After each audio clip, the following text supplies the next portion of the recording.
Ok, então, gente, vamos iniciar então a nossa aula de hoje. Tudo bem, Breno? Bem-vindo.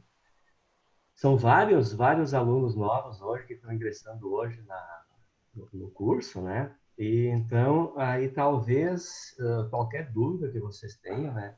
Vocês podem colocar, porque eu e o Will está aí também para nos ajudar, porque a gente essa aqui, na verdade, já é a quarta aula, né? Então, tem muito conteúdo que talvez tenha ficado para trás, e que mas a gente pode retomar esse conteúdo aí no momento que vocês quiserem. E além disso, os módulos todos eles ficaram gravados, né? Então é importante que vocês daí podem ir lá no AVA e acessar esse conteúdo no momento que vocês acharem interessante, tá, pessoal? Ok, então? Então, gente, hoje vamos falar de gestão de crise financeira pessoal. Quando eu fui convidado para dar esse curso algum tempo atrás, alguns anos atrás, eu falo para vocês que eu não aceitei dar esse curso, não aceitei ministrar. Me lembro que o Doni, que era o coordenador aqui de Porto Alegre, me convidou, porque eu passei por umas crises financeiras tão sérias, e tive tanto problema em lidar com o dinheiro, em lidar com as finanças pessoais, que eu disse, olha, eu não sou um bom exemplo, então eu não quero falar sobre esse assunto.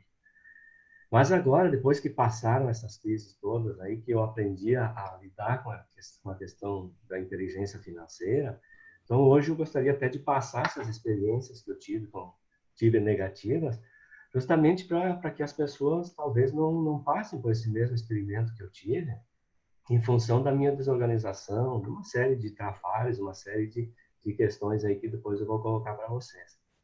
Então, só para fazer uma introdução, eu sou voluntário da Conscienciologia desde 2001, e lá em 2009 eu trabalhava no Departamento de Estradas de Rodagem aqui do Rio Grande do Sul. Eu sempre tive um bom rendimento, um bom salário, e nessa época teve uma decisão do governo, trabalhava como consultor lá, que todos os contratos de consultoria deveriam ser encerrados, e quem quisesse podia continuar através de um serviço temporário, através de um contrato temporário. Então, na época, eu tinha um bom dinheiro guardado. Eu peguei esse dinheiro, eu vendi meu apartamento também, que eu tinha aqui em Porto Alegre, e me mudei para Foz do Iguaçu. Então, era algo que eu queria há muitos anos já. Olha, eu tinha uma quantia de dinheiro muito, bem razoável, que dava para mim e a minha esposa a gente viver por muitos anos de uma forma tranquila. Disse, então eu vou me mudar agora para Foz do Iguaçu. Deixa que eu acessar.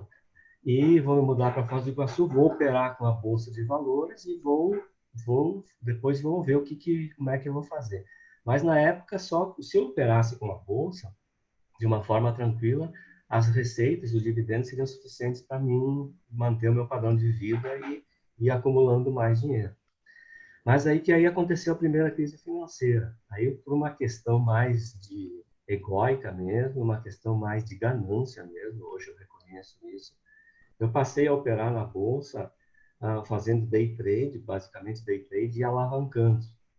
Então, eu deleguei também a minha responsabilidade para outra corretora, um pessoal de uma corretora, era um menino na época, tinha 20 anos, ele. Não culpo ele, não responsabilizo ele, a responsabilidade foi toda minha. Eu comecei a fazer essas maluquices todas na bolsa de valores, e comecei a perder, ganhava muito e perdia muito. Só que daí teve duas operações mal feitas que eu fiz, e aí, quando eu vi o meu capital, você sabe que quando você trabalha alavancado, os rendimentos são multiplicados pela alavancagem, mas as perdas também.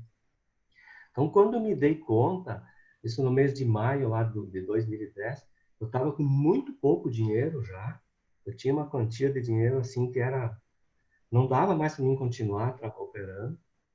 Aí, aquilo lá era suficiente para mim viver mais um ano, no máximo, um ano e meio. Aí que bateu o pavor, né, gente? Eu disse, caramba, o que que eu fiz, né? Onde é que eu fui botar todo esse meu dinheiro aqui? E aí eu disse, o que que eu vou fazer agora? Aí a primeira providência foi parar de operar com a bolsa. E eu disse, bom, vou ter que começar tudo do zero de novo, começar com emprego, com trabalho. Aí eu procurei esse trabalho em Foz do Iguaçu, acabei lá não era, para a minha área era muito difícil de encontrar. E aí, naquele momento, naquele período, surgiu uma oportunidade de uns amigos meus aqui de Porto Alegre. Me disseram, olha, Ivan, você pode voltar para cá. Eles estavam iniciando um negócio e eu fiz um estudo de mercado desse negócio, aí achei interessante. Disse, não, vou. Me mudei para cá, fiquei um mês aqui trabalhando com eles. Quando eu vi que tinha a possibilidade realmente da empresa engrenar, da empresa crescer, eu acabei voltando para cá. Então, só para mim fazer essa introdução, essa foi a primeira crise financeira que eu tive, assim, de praticamente zerar, né? Zerar meu dinheiro. Então, imagina, eu com 45 anos já, com a minha esposa, eu tive que começar praticamente tudo do zero de novo. Então, desse assunto, assim, de perder dinheiro, eu já tenho bastante experiência, tá, gente? Então, se É, alguém... até é legal, Ivan, você perdeu mais ou menos quase 1 milhão, mais ou É, menos. dinheiro de hoje seria até mais de R$ 1 milhão que eu acabei perdendo. Então, Isso eu para acho mim, legal falar, porque às vezes a pessoa perde 30 mil e fica, e é chato, né? Óbvio que mexe, né? Mas aham, você teve um capital, você conseguiu montar um pé de meia, isso. e o pé de meia não é garantia, né? O pé de meia, dependendo das ações que a pessoa faz, ela pode perder aquilo ali. Então, é a importância da segurança, né, financeira, né? É. Exatamente, Will. Então é importante colocar esses números aí para o pessoal entender o tamanho que foi da minha decepção comigo. E aí, claro, aí vem a questão da culpa, vem a questão da baixa autoestima, por que que eu fiz isso, e aí a gente começa a ficar remoendo isso. Então, aí eu peguei a minha mudança, voltei para Porto Alegre e comecei tudo zero. Tanto que na empresa que eu comecei, quando eu cheguei aqui, nós tínhamos 2 clientes apenas. Foi um negócio de recomeço mesmo. Aí depois, mais adiante, eu vou colocar a segunda crise que eu tive também, que foi mais séria do que essa primeira aqui, para vocês terem noção de como a coisa foi complicada. Então, primeira dica, né, gente? Ó, quem for operar com bolsa de valores tem que tomar muito cuidado. Eu acho que na aula seguinte, o professor Will vai colocar que a gente não É, pode vai ser o colocar Caio. todo. O professor Caio vai Vai ser o Caio. colocar. Nós não podemos colocar todas as nossas economias nesse tipo de aplicação, né? Tem, claro, que bolsa de valores, para quem sabe operar, pode trazer bons rendimentos, mas não fazendo da forma como eu fiz, né? De colocar todo o meu capital nesse tipo de aplicação. Então, vamos lá falar das nossas crises aqui, gente. Então, eu estou em crise financeira pessoal. E agora, né, gente? O que que eu faço? Não sei se vocês já passaram por crises financeiras também. Possivelmente alguém já deve ter passado por alguma situação semelhante, uma situação não tão séria como que eu passei. Mas assim, quando a gente está em crise, a primeira coisa que nós temos que fazer, que pelo menos pela minha vivência, é cortar todas as despesas possíveis. Olha, vamos ver o que que eu tenho de despesa, como é que está o meu orçamento aqui, o que que eu posso cortar. E realmente cortar na carne mesmo, né? Olha, o que não é essencial, o que não é prioritário, vamos cortar, vamos diminuir e vamos tirar essas despesas. Outra questão também é economizar o máximo possível. Olha, a partir de agora, tudo que eu puder, além de não gastar, eu vou tentar economizar. Olha, o que que é necessário realmente que eu compre? Aí, se eu preciso comprar algo que não é realmente estritamente necessário, vamos deixar para outra oportunidade. No caso, né, se a gente perder o emprego, né, a gente deve procurar uma nova ocupação, se não der para continuar nessa mesma área que a gente está atuando. É muito comum de as pessoas perderem o seu emprego e às vezes não é possível de continuar na mesma área. Eu, particularmente, depois que eu voltei a Porto Alegre, eu continuei na mesma área que eu estava, mas trabalhando numa outra ocupação. Eu sempre fui desenvolvedor de sistema, sempre fui analista de sistema. Eu tive que ir para outra área de atuação, que foi o comercial, que foi o administrativo da empresa e o financeiro. Uma outra situação também, né, gente, ó, não ter vergonha de procurar ajuda entre familiares e os amigos. Então, nessas horas aí que a gente vê realmente quem que são os nossos amigos e quem que são as pessoas que realmente estão dispostas a nos ajudar. Eu, com relação à minha família, eu sempre fui muito provedor deles, eu sempre ajudei muito os meus irmãos, os meus sobrinhos, os meus pais e todo o pessoal. Aí, quando eu entrei, eu fiquei praticamente a minha vida toda fazendo isso. Aí, quando eu tive essa crise financeira, cara, como é que eu vou recorrer agora? Na primeira crise financeira eu não recorri a eles, mas na segunda eu fui obrigado a falar com meus familiares e aí, para minha surpresa, a recepção assim foi muito positiva, sabe? Muito positiva mesmo. Todos eles queriam ajudar. Teve vários amigos na Apex também que me ajudaram bastante, não só financeiramente, mas dando apoio, dando uma série de questões aí e ajudando realmente. Então, quando a gente está em crise, a gente não precisa ter vergonha de procurar ajuda. Estou em crise, eu cometi esses erros, mas vamos em frente, né? E aí é outra questão, né? Manter a positividade. Isso também passa. Eu gosto muito dessa frase aí, isso também passa, porque nos momentos de crise a gente pode ter ela como se fosse uma linha nossa, né? Olha, isso aqui vai passar. A gente sabe que nós viemos aqui nessa vida aqui para ter uma série de aprendizados. Então as crises, muitas vezes, claro que a gente não programa para ter esse tipo de crise, mas se ela aconteceu, vamos procurar transformar essa crise num aprendizado e vamos seguir em frente. Então isso também vai passar e passa, né, gente? Depois de um tempo passa mesmo. Algumas causas que são externas, né, das nossas crises financeiras, que independem da gente, muitas vezes. Por exemplo, perder o emprego. A pessoa está trabalhando, aí de uma hora para outra a empresa em que ela trabalha resolve demitir, ou resolve fazer um corte de pessoal, ou mesmo por problemas financeiros a empresa acaba demitindo. Então é muito comum a pessoa perder o emprego e isso gerar essa crise financeira. É uma das causas talvez mais comuns que a gente tem. No caso de empresário, se a pessoa for empresária, a empresa decretar falência. Hoje a gente vê, assim, principalmente por causa da pandemia, que é muita empresa fechando, é muita empresa decretando falência e a gente não sabe, ainda não tem uma dimensão de até onde que vai essa crise.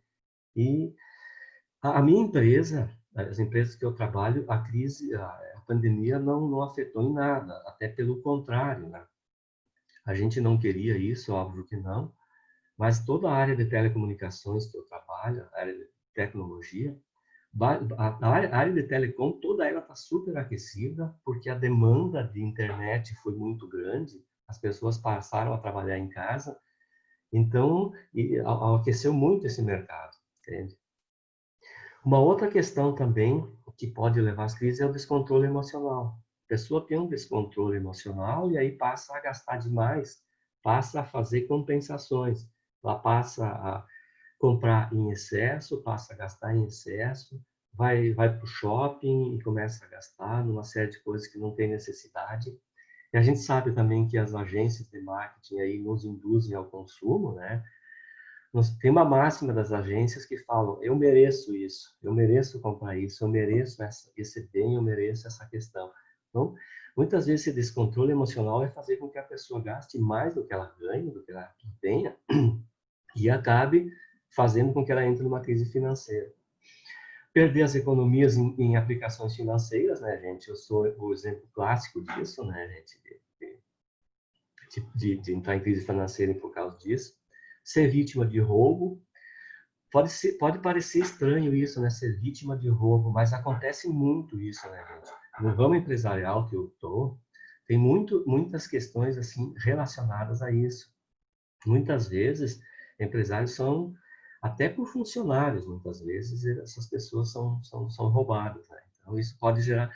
Aí é que entra a importância da gente entender a inteligência financeira, a gente procura aplicar a inteligência financeira, né, para a gente se cercar de todas as medidas para que isso não venha a acontecer. Uma outra causa também é a separação, né? Muitas vezes as pessoas são dependentes do parceiro ou da parceira, nunca se preocuparam com a questão do dinheiro, e aí, de uma hora para outra, há a separação, há o rompimento, e a pessoa entra em crise financeira, muito séria. Eu tenho um exemplo, assim, de uma pessoa muito próxima, ela tinha 50 e poucos anos, ela era uma senhora, uma moça, no meu caso, né? Para mim é uma moça com 50 e poucos anos, tá, gente?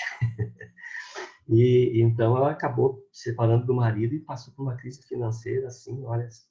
Hoje ela conseguiu dar a volta por cima e conseguiu realmente ter uma estabilidade. A morte dos pais, muitas vezes as pessoas são dependentes dos pais, o pai ou o parceiro acaba falecendo, acaba dessomando, e aí a pessoa entra numa crise. Essa questão da pandemia de hoje que nós estamos vivenciando, né, gente, isso foi algo, por mais que as pessoas, que as empresas se programassem, muita gente acabou entrando em crise em função disso, porque era algo inimaginável até um certo tempo atrás, a questão da pandemia. Se bem que a pessoa que tem uma boa organização financeira, que tem uma boa inteligência financeira, que tem um bom orçamento, que tem o seu que tem já uma boa reserva técnica, mesmo numa questão de pandemia assim, ela pode sair mais amenizada dessa questão. Então, por isso da importância também de ter uma boa reserva financeira. Os empreendimentos fracassados, é muito comum a gente perceber, eu já tive vários amigos meus também, que iniciaram empreendimentos, e aí por uma falta até de inteligência na questão do empreendedorismo, de fazer um estudo de mercado, de avaliar riscos, de ver, de estudar realmente, de compreender do negócio, que não é tão simples assim você abrir um empreendimento. Então, a gente sabe que a percentagem de empreendimentos que dão certo são muito, a percentagem é muito baixa. Infelizmente, é muito baixa mesmo. E uma outra causa também é o aumento das despesas. A pessoa tem uma receita e aí acaba gastando demais, acaba gastando. Daqui a pouco a pessoa, a gente entra, começa a usar o cheque especial, aí depois não paga a fatura do cartão de crédito, e aí quando vê, está numa roubada, né, gente? A questão do aumento das despesas, assim, se partir para cartão de crédito e partir para cheque especial, aí a coisa começa a complicar. Pessoal, enquanto eu vou falando aí, se vocês quiserem fazer perguntas, se vocês quiserem interagir, fique à vontade, tá, gente? Pode ficar bem tranquilos com relação a isso. Tem algumas causas que são internas, né, das crises financeiras pessoais que eu estava listando. No caso do emprego, muitas vezes as pessoas perdem o emprego, mas é por uma questão de não saber valorizar o trabalho que elas estão. Por uma questão de ficar só se queixando dos donos da empresa, de ficar só nessa questão de... Deixa eu entrar a Sheila aqui. E não se atualizar e não acompanhar as tendências de mercado. Então, tem que avaliar, olha, se eu perdi meu emprego, a causa foi realmente porque a empresa lá estava com problemas financeiros, ou fui eu que em função desse meu desleixo, em função de eu não me atualizar, em função de eu ficar me queixando, eu acabei perdendo. No caso da empresa também, quando a pessoa é empresária, né? Muitas vezes as causas da empresa e a falência é a má administração, a grande maioria delas também. A falta de criatividade, a falta de inovação, falta de arrojo, muitas vezes, dos empreendedores. A gente sabe que nesse ramo de empreendedorismo é um ramo complicado, é um ramo que ele é muito gratificante, mas ao mesmo tempo ele é um ramo que exige muito da gente. Então, a gente tem que estar sempre inovando, sempre criando, e muitas vezes tem que ter arrojo mesmo, tem que ter desprendimento, estudar o mercado, porque senão a concorrência vem quando você vê, a sua empresa fica obsoleta. Entende? Outras questões aí, no caso das aplicações financeiras, né? No meu caso específico aí, os principais fatores que fizeram com que eu perdesse todo esse dinheiro aí, o primeiro deles foi a ganância, né? A ganância. O segundo deles foi a questão da jogatina, porque bolsa de valores é assim, você começa a fazer day trade e aquilo fica algo viciante. Então, isso era um traço que eu tinha mesmo, que hoje analisando eu reconheço isso. Então, isso fez com que eu chegasse nessa condição. No caso do roubo, é a imprudência mesmo, né? Olha, por que nós não tomamos as devidas providências? E no caso da separação, é a dependência. Eu fui dependente de uma outra pessoa, fui dependente dos meus pais durante tanto tempo, então isso que realmente chegou na questão da crise financeira. Ok, gente? Tudo certo até aí? Deixa eu passar adiante aqui. Tem outros trafalhos também que estão relacionados à crise financeira, dentre eles a ingenuidade. Gente, assim, muitas vezes nós somos ingênuos, sabe? Em achar que as outras pessoas, achar que as outras consciências elas pensam iguais a nós. Não é bem assim. Olha, está cheio de, infelizmente, né? Está cheio, tem um número muito grande de pessoas que estão esperando pessoas ingênuas para aproveitar essa ingenuidade e seja a gente emprestando dinheiro, seja manipulando, seja de diversas formas, né? Então, nesse meio empresarial também é muito complicado isso. A gente não pode ser ingênuo, não pode ficar achando que todo mundo é honesto, que todo mundo é correto, que todo mundo vai agir igual a gente age, né? Tem muita gente manipuladora também, muitos manipuladores, seja nas questões empresariais ou seja na nossa vida também. Ô, Ivan, posso só Oi? fazer uma colocação, uma observação? Em relação a isso que você está falando da ingenuidade, eu acho importante ressaltar que, bem como na família existem pessoas mais organizadas, mais corretas, e que não e tem aquelas pessoas que são a encrenca da família, tá? Isso é normal, toda família tem isso. Tem aquela pessoa que só vai se meter em encrenca. Bem como existe isso na família, existe nos amigos, existe no voluntariado, existe, de repente, na tua empresa onde você está trabalhando. Ou seja, tem pessoas que são mais sérias, mais responsáveis. E existem pessoas que, às vezes, têm alguma má intenção que está escondida ali no meio, tá? No caso do voluntariado, eu também sou voluntário, tem 27 anos, né? Eu já vi muita gente complicada dentro do voluntariado. E às vezes a pessoa lá está no voluntariado acha que todo mundo é cosmoético, e não é assim. Não é bem assim. Tá? Eu diria que tem uma parcela significativa, tá? Não dá para dosar em percentual, mas que seja metade da comunidade, que está muito mais para ser assistido do que para assistir. E muito mais complicado, às vezes até em certas intencionalidades. Isso é natural, em qualquer lugar é assim. Qualquer lugar. Então não dá para ser ingênuo. Não dá para ser ingênuo na família, não dá para ser ingênuo com os amigos, não dá... Na verdade, a gente tem que ter um discernimento Uhum. e até compreender que a vida é assim, né? Eu acho que se a pessoa pensar diferente, ela vai sofrer. E aí entra nas crises e acaba sofrendo nas crises. E às vezes indo para um outro extremo, né? De achando que a vida é uma droga. Muitas vezes as pessoas cometem suicídio por conta disso. Que ela tem uma decepção com alguma situação que ela tinha aquilo lá como um valor e de repente ela percebe que aquele valor foi desmontado, né? Então não dá para a gente ser ingênuo, tá? Eu acho que uma coisa é a gente ter discernimento. A vida é assim, a evolução é assim, né? A gente tem que saber que tem pessoas que têm limites, tem pessoas que a gente sabe que ela vai se meter em rolo, né? Tem pessoa que às vezes aquela má intenção, ela às vezes ela tá naquele meio ali para tentar melhorar, né? Mas ela tem aquela má intenção, ela não sarou daquela patologia ainda. Então é ser bem ter um discernimento, não dá para ser ingênuo não. Desculpa, dentro da ingenuidade também, eu acho que cabe muito, eu vou dizer ranço, mas não seria bem essa palavra, religioso, né? Tem muito disso dentro da ingenuidade, né? Eu me fez lembrar até de uma época que eu era do espiritismo, né? Que eu era para tomar passe e tal, e aí eu larguei a bolsa no lugar e saí, porque eu achava que ali todo mundo ali era do bem, né? Então poderia deixar a bolsa ali de qualquer jeito e sair para tomar o passe, né? E aí quando eu fiz isso, uma senhora falou assim: "Minha filha, você não vai carregar essa bolsa?" Eu falei: "Não, mas quem é que vai pegar alguma coisa na minha bolsa?" Me fez lembrar agora. E a senhora falou assim: "Olha, estamos todos aqui para ser atendidos." Eu falei: "Olha, sabe que a senhora me fez pensar agora?" Enfim. Mas essa ingenuidade dentro desse quê religioso que ainda traz até da caridade, né? Enfim, do doar também, né? Para Exatamente. vocês entenderem aspectos, tá? Que eu acho interessante, tá? Muito tempo eu fui do CAEC e fui responsável pela infraestrutura do CAEC.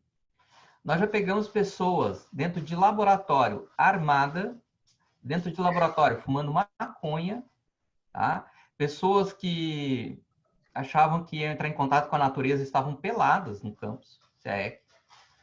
Nós já pegamos roubo, pessoas que estavam roubando, e eram voluntários ou que foram lá fazer curso. Sim. Sim, a natureza humana, gente, ela é um zoológico multidiversificado. A gente tem que entender por quê. Quando a gente pensa em questões financeiras, eu acho que tem são 3 fatores muito sérios que levam as pessoas para o buraco. É dinheiro, sexo e poder, né? Essas 3 variáveis, elas são clássicas há milênios, né? Não é uma coisa recente, isso é desde o início que a humanidade começou a se organizar em grupos, tá? Então, essas 3 levam no buraco. Então, o dinheiro, do ponto de vista consciencial, é muito sério. Ele impacta a ProEx de muitas pessoas já em várias outras vidas. Possivelmente, a gente entrou no buraco por conta disso, tá? Teria a religião aí nesse meio também, tá? Teria um 4º elemento, tá? É que na religião tem um fator aí que é a questão cultural, né? Que interfere, tá? Mas é porque dentro da religião, quem é que vai no buraco, entra no buraco na religião? Também é por dinheiro, também é por sexo, também é por poder, tá? Tem muito padre que acaba fazendo pedofilia ou acaba ficando com mulher casada, isso é muito comum. Então, também esses 3 elementos estão também dentro da religião, porque a religião, por si, o fazer a ajuda para as pessoas é uma coisa assistencial, é positiva. O problema é o que está por trás de todo esse meio aí, tá? E Então, não também dá para ser fazer a ingênuo. caridade, mas também fazer a caridade, mas tendo essa organização, né? Eu estou tirando por mim, estou trazendo assim, casuísticas, né? Porque a coisa do dar, né? Do dar, doar, né? Muitas das vezes eu já nem olhava a minha economia e nada, falei, não, mas o fulano precisa, eu tenho, eu posso dar. Mas aí eu não queria nem saber se eu tinha o suficiente, se eu não tinha, né? Tinha uma ingenuidade nisso também, assim, né? Eu acho que o outro tem menos do que eu, ele merece, eu, como se falasse eu não, né? E aí dava aquilo que eu, quando eu via, eu não tinha, Tem né? aquela frase, né, que a gente escuta muito nos cursos que a gente faz, né, que ninguém dá o que não tem. Exato, sim. Como assim ninguém dá o que não tem, né? Eu tenho esse cunho religioso, assim, até pelas minhas vivências do passado. Então, tem esse ranço religioso de a gente querer ajudar, mas muitas vezes ninguém dá o que não tem. Você pode ajudar alguém se você tiver condições de ajudar essas pessoas, né? A gente vê muito isso. Então, esses trafares aqui, gente, ó, que eu estou colocando aqui, na verdade, foram todos os trafares que eu identifiquei, meus mesmo, né? Essa questão da ingenuidade. Só para fechar isso daqui. Na segunda crise financeira que eu tive, o negócio foi tão sério que quem teve que resolver foi o conselho de EPICOMS. Não sei se o Will Tá. participou desse negócio todo. E chegou até no professor Valdo, né? Professor, olha a vergonheira nossa, a vergonha nossa, né? De a gente mexer com tudo isso. E aí o Valdo, nós fomos lá conversar com o Valdo e os meus sócios, né? Os ex-sócios e tal. E eu me lembro que eu pedi para ele, eu disse, ó, professor Valdo, quais foram os principais trafares meus aí nessa questão toda? O que eu tenho que tirar de positivo disso tudo? Aí ele me falou, ele me lembra bem que ele me falou da questão da ingenuidade. Ele disse, claro, no teu caso tem a questão da ganância, que é uma questão óbvia também, né? E aí a falta de cosmoética, mas ele me falou muito dessa questão da ingenuidade. Isso que o Will estava colocando também, né? Disse, olha, gente, nessa segunda crise que eu tive, as pessoas que eram minhas sócias eram pessoas da conscienciologia. Tinha um dos sócios que era coordenador de IC. Eu jamais imaginei que uma pessoa dessa fosse agir daquela forma, entende?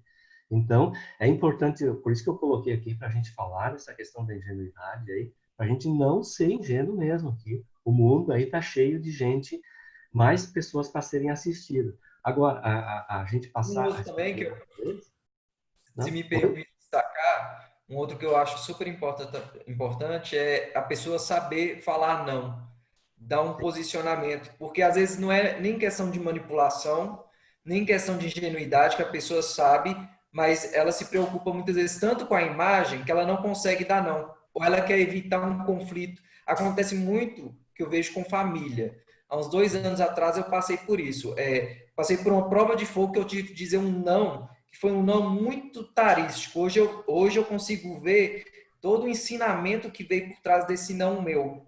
Porque eu levei a outra pessoa a se movimentar, a sair da zona de conforto. E hoje essa pessoa também está bem. Então, eu acho que você saber dar não para qualquer pessoa aquele não que vem carregado de informação, de ação, de movimentação, é super importante. E a falta dele, acaba sendo um trafar para a crise financeira, porque a pessoa pode dar o que ela precisa e o que vai fazer falta muitas vezes. Exatamente, velho. Gente, então, ó, quando a gente está em crise financeira pessoal, gente, ó, eu só vejo, se vocês souberem outras maneiras, vocês me falem aqui, né, gente? As duas maneiras que eu vejo, a primeira delas é diminuir as despesas. A segunda forma de a gente sair da nossa crise financeira é aumentar as receitas. De preferência, se a gente conseguir fazer os dois ao mesmo tempo, ótimo, né, gente? Eu me lembro bem de um ex-sócio que eu tive de uma outra empresa aí, que ele falava assim que despesa é que nem unha, né? Tu tem que estar cortando sempre, porque quando tu vê ela está crescendo. Se você não cortar, quando vê a unha está muito grande, a despesa está muito grande. E no caso das receitas também, a gente procurar sempre aumentar as nossas receitas. Agora, sim, no caso da tomada de decisões quanto ao corte das despesas, isso daqui tem algumas variáveis que são importantes, são fundamentais nas nossas decisões, né? Primeira delas, eu preciso cortar minhas despesas. Eu sou solteiro, bom, são algumas ações que eu posso tomar. Por exemplo, eu posso voltar para a casa dos meus pais, eu posso dar um passo atrás, eu posso dividir meu apartamento com outra pessoa. Então, são essas ações que eu posso tomar. Agora, se a pessoa é casada e não tem filhos, aí já são outras ações. Olha, a gente está em crise financeira, eu sou casado, eu não tenho filho. A outra pessoa consegue aguentar as pontas? Consegue segurar a barra enquanto eu estou nessa crise? Às vezes sim, né? Às vezes o parceiro ou a parceira conseguem nos ajudar e fazer com que a gente passe por essa crise aí, se ela for temporária. Agora, eu sou casado e tenho dependentes. No caso da pessoa que é casada, tem filhos, aí nem tudo que a pessoa quer fazer, ela vai poder, né? Por exemplo, os filhos estudam num colégio particular, é o caso de colocar o filho no colégio público.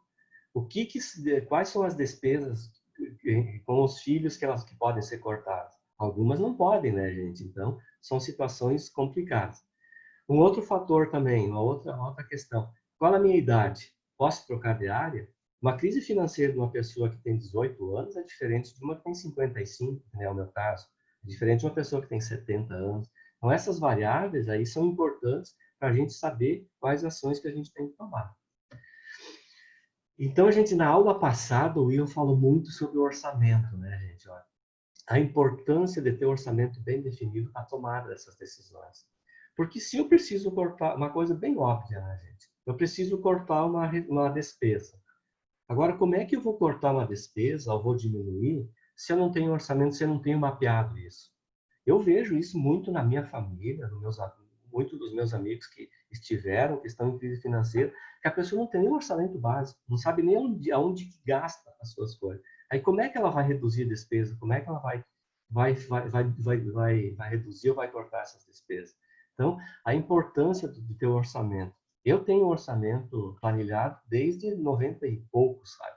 Está numa planilha lá. Eu sei todas as despesas. Isso me ajudou lá na primeira crise também. Eu sabia o que eu posso cortar agora de despesas e por quanto tempo eu tenho dinheiro para mim sobreviver. Só voltando aqui nas despesas fixas, aqui que foi falado. Tem uma pergunta, tá, Ivan, da Mailinha ali. Tá no Desculpa. bate-papo. Tá no chat.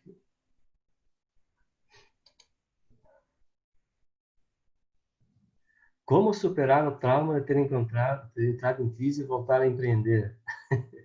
Olha, Maylin, daqui a pouquinho eu vou contar dessa minha segunda crise que eu tive. E aí eu não vou te responder agora, mas em seguida eu te respondo, porque você vai ver que é bem interessante, assim. Por isso que eu gosto muito daquela frase, isso também passa, né?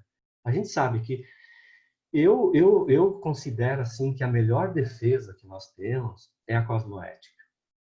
Quando você está muito bem intencionado, mesmo que você seja ingênuo, mas quando a tua intenção é positiva, e aí a intencionalidade, né? Olha, eu quero ajudar, eu quero melhorar, eu quero crescer, aí os amparadores atuam muito também, né? A gente consegue fazer essa conexão com eles e a gente consegue, digamos, se conectar com essas equipes extrafísicas e as oportunidades vão aparecer. Pode ter certeza, assim. No meu caso, assim, na primeira crise essa, gente, eu não sei mais o que eu vou fazer agora. Com 45 anos, começar tudo do zero de novo, foi difícil. Mas, daqui a pouquinho eu te falo, tá, Maria? Um exemplo de despesas fixas que a gente pode cortar, o aluguel. Dependendo da situação, eu posso, sei lá, negociar com a pessoa que locou o imóvel para mim, eu posso mudar de apartamento, posso ir para um apartamento mais barato. Não é feio a gente dar um passo atrás, sabe? Não é? Às vezes as necessidades fazem com que a gente tenha que recuar até no nosso padrão de vida, né? Então é muito comum isso. Outra, uma despesa fixa. Condomínio não tem o que fazer, né, gente? Condomínio ou você paga ou você vai acabar tendo uma despesa, depois vai ter que pagar na justiça.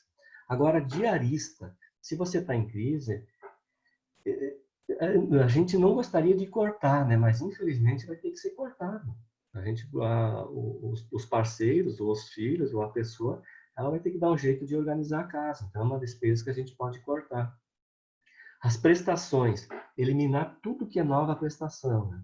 A gente está falando que na Europa, o Will falou na aula passada que na Europa em outros países não tem as compras a prazo, mas aqui no Brasil tem, né? Então, quando a gente está em crise, evitar de comprar tudo que for bens e que a gente vai fazer prestações ao longo prazo. Até no supermercado, né, gente? Isso, eu me lembro que nas crises que eu passei, eu ia no supermercado e comprava somente o necessário. Então, alguns produtos importados que você comprava, tem que substituir por um nacional. Até alguns tipos de carne que você comprava, você tem que comprar umas carnes mais baratas. Então, tem que fazer isso. Não adianta a gente querer manter o mesmo padrão de vida, que não dá, né, gente? Né? É difícil. O plano de saúde é difícil, principalmente aqui no Brasil, e a gente tem que procurar evitar cortar ao máximo, né? Porque além de a gente estar em crise, aí você vai ficar com problema de saúde, aí que a coisa vai degringolar mesmo. Né? Os seguros, tanto seguro de carro, quanto seguro de apartamento, quanto seguro de vida, isso é importante também a gente procurar manter ele sempre. No caso da academia Pilates, isso daí a gente pode cortar. No momento de crise, claro que o exercício físico é fundamental, ele é importante, mas você pode substituir temporariamente a academia por uma caminhada ao ar livre, você pode substituir por andar de bicicleta, por exemplo, ou por você fazer os exercícios em casa mesmo. Então, por isso que é importante ter essas despesas mapeadas para a gente saber aonde que a gente vai poder cortar. Tem as outras despesas que são variáveis, que foi colocado também. Algumas delas, elas são proporcionais ao consumo que a gente faz. A energia elétrica é possível de reduzir? Muito pouco, né, gente? Consumo de água, de gás também, a gente consegue diminuir, mas muito pouquinho. Agora, com relação à telefonia, sim, é algo que a gente sempre pode negociar com as programadoras, com as operadoras, porque eles têm uma gordura muito grande para queimar. Eu sei porque eu trabalho com isso, né? A gente trabalha com provedores de internet e a gente sabe que essas grandes operadoras, elas têm muito, a rentabilidade deles, o lucro deles é muito grande. Então, sempre dá para reduzir mais o telefone. Sempre dá para reduzir. Eu agora, há 15 dias atrás, eu liguei para lá, reduzi novamente o valor da minha net e o valor do meu telefone. É só falar para eles que vai cortar que eles já dão 30% de desconto, né, gente? Então, é uma questão que muitas vezes teve um amigo meu, gente, que quando ele me contou, eu fiquei apavorado com ele. Realmente eu fiquei. Ele pagava 200 e poucos reais de um servidor de e-mail. 200 e poucos reais de servidor de e-mail. Não vou falar qual é a empresa. Gente, há quantos anos já que não se paga mais servidor de e-mail e esse cara pagava para esse pessoal? As manutenções, né, que a gente tem que fazer na nossa casa, vamos procurar adiar o máximo possível. Caiu o telhado, vamos consertar. Agora tem que trocar o piso, tem que trocar uma abertura, tem que fazer alguma coisa dentro de casa. Tudo que der para postergar, no momento de crise, vamos em frente. E as despesas supérfluas, não, né, gente? Essas aí sim, aí vamos procurar cortar todas. Restaurantes, bares, viagens, diversões, o clube, vestuário, gasto com beleza, tudo isso a gente vai procurar cortar. No caso do vestuário, eu me lembro que nessa segunda crise que eu tive, eu fiquei 1 ano e meio sem comprar roupa, só usando as roupas que eu tinha. Não tinha grana para isso, né? Então vamos nos sujeitar a essa condição. Restaurantes, bares, cortes total, né? Viagens era alguma que outra lá com a minha família e somente. Diversões, tem outras formas tem formas da gente se divertir sem gastar dinheiro. Tem muitas formas. Seja, a gente sempre encontra, né, gente? Uma outra origem também da gente entrar em crise financeira é a perda de receitas. Isso é muito comum também. No caso da perda de receitas, eu mapeei 3 tipos aqui. Quando a perda é total, eu perdi todas as minhas receitas. A partir de agora, não tenho mais receita. Então, eu tenho uma reserva técnica, daí a importância de ter a reserva técnica. Se eu perdi a minha renda e a minha reserva técnica, ela é suficiente para alguns meses, para alguns anos, bom, eu estou mais tranquilo, eu tenho mais tempo para trocar de área de atuação, eu tenho mais tempo para rever todas essas minhas questões. No caso da perda de receita, ela for parcial, eu perdi parte da minha receita. Então, eu sou casado e a minha parceira perdeu a receita ou eu perdi a receita. A gente consegue equilibrar o orçamento somente reduzindo as despesas? Às vezes dá para a gente conseguir organizar o orçamento, reduzir tudo que é despesa possível e aí levar por mais um tempo. E às vezes a perda de receita temporária, né? Que agora, no caso da pandemia, eu não sei como é que está na Europa, sabe, gente? Mas como é que está em Curitiba, Minas Gerais. Mas aqui em Porto Alegre, assim, é muita gente que perdeu o emprego. Só na área alimentícia e na área de restaurantes, eles estimam que já são 10 mil pessoas que perderam essas receitas. Então, imagina o problema que isso vai gerar, o problema social disso tudo. Mas a gente sabe que isso é temporário. Daqui a 5 meses, 6 meses ou 3 meses, essas pessoas vão voltar a trabalhar. Então, às vezes, nesse caso, que a pessoa sabe que a perda de receita dela é temporária, ela pode fazer outras ações para poder compensar esse período em que ela vai ficar sem a receita. Eu coloquei algumas formas aqui de rendimentos extras, né, quando você perde a receita. Então, são várias, assim, é só procurar na internet, assim, que tem muita forma de a gente ganhar um rendimento extra. Eu listei algumas aqui, só para comentar com vocês um pouco, né? Local sublocar seu imóvel. Todos devem conhecer o aplicativo Airbnb, né? Então, no momento de crise, às vezes, você tem um quarto sobrando, tem um aposento sobrando na sua casa, pode locar através desse aplicativo. É uma opção. Outra opção também é alugar um carro. Existem diversos aplicativos, diversas plataformas aí que nos auxiliam a alocar um carro. Eu listei uma aqui, que é a Moov, que também você pode alocar o seu carro durante o fim de semana, você pode alocar o seu carro por um mês, uma semana. É uma opção, uma forma de você ter um rendimento extra. A venda de objetos que não utilizam mais. Gente, se nós formos olhar dentro da nossa casa, tem muito objeto que às vezes são barulhos energéticos que estão atrapalhando e que as pessoas nem se dão conta de que podem vender isso daí pode auxiliar pessoas que têm necessidade de comprar. Então, existem diversos aplicativos, diversas plataformas também. O Enjoy, Mercado Livre, o OLX, que facilita esse tipo de venda de objetos. Outra questão também, né? Vender as milhas do cartão de crédito. Bom, já que eu estou em crise financeira, não vou viajar mesmo, e essas milhas aí, muitas vezes, ela rende um bom dinheiro. Rende um dinheiro bem interessante. E também existem diversas plataformas aí que fazem a compra dessas milhas e pagam dinheiro. Bank Milhas, Cash Milhas, Central Milhas, e por aí vai, né? Tem muitas outras. Vender produtos feitos com as próprias mãos, a gente vê muito isso, né? Que as pessoas acabam fazendo doces, salgados, acabam fazendo muitas vezes as quentinhas também, e acabam tendo uma receita extra. Essa última opção aqui, eu coloquei aqui mais para provocar o Will mesmo, sabe? O Will deve estar pensando, o que esse cara colocou como jogue como goleiro aqui, né? Assim, gente, ó. Um dia desses eu fui lá na empresa, a gurizada do suporte, do desenvolvimento, eles jogam futebol. Aí um dia desses eu fui junto com eles, disse, vamos lá, gurizada, eu vou lá, eu vou assar o churrasco para vocês. Então, enquanto eles iam jogar bola, eu ia ser o assador deles. Aí daqui a pouco eu vejo chegando dois goleiros lá. Mas não eram da empresa. Disse, quem são esses caras aí? Fiquei curioso, né? Aí que eles me explicaram que existe um aplicativo em que as pessoas se cadastram lá e vão jogar como goleiro, literalmente. Então, até uma pelada lá, tem 10 pessoas que estão jogando, aí ninguém quer ir pro gol quem joga futebol, né? Aí, então, tem gente que vende 1 hora do seu tempo para ir lá jogar como goleiro, né? Achei o máximo, você disse, olha o que é a criatividade que esse pessoal faz, né? E, cara, para quem é jovem, além de se divertir, tá lá ganhando dinheirinho extra, né? Tem passeador de cachorro, dá para fazer muitos projetos de forma que dá para ganhar dinheiro extra, né?